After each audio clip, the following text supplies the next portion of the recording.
So Raina, do you know what is appreciating asset? Yes, Nurma, I do know what's appreciating asset. So appreciating asset is basically like, for example, you buy a house, its value will increase by time. For example, you plant a tree. First it'll be only a small plant, then it'll turn into a huge tree.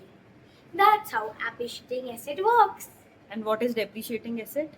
So depreciating asset is basically like you buy a car for 50 lakhs.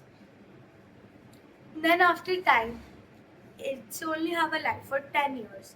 When it's done with 9 or 8 years, then its value would only be from 3 lakhs to 5 lakhs.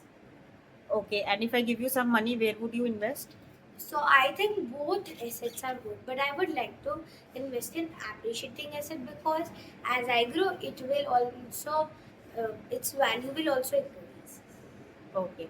So in this video, I want to tell two things. First is invest more in your appreciating asset compared to your depreciating asset, because your appreciating asset would increase your net worth. They would grow as you grow. They would be a big support system in your tough times. Some of the examples of your appreciating asset is real estate, your precious metals like gold, your stock market investments. Some of the examples of depreciating asset is vehicle, cars, expensive mobile sets, expensive electronics, etc. And the second thing which I want to tell is teach little bit of financial literacy to your kids as well. That is very important. They should know value of money. When you go into some shop, some toy shop, give them an upper maximum limit which they can spend. So that would inculcate an habit of them checking the price before asking for anything.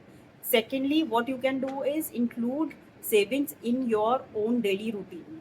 So whatever kids is observing, they will do that only. So as a kid, my parents used to save a lot and finally invest it. So this thing automatically got inculcated in me. So thank you. Bye bye. Hope it helps.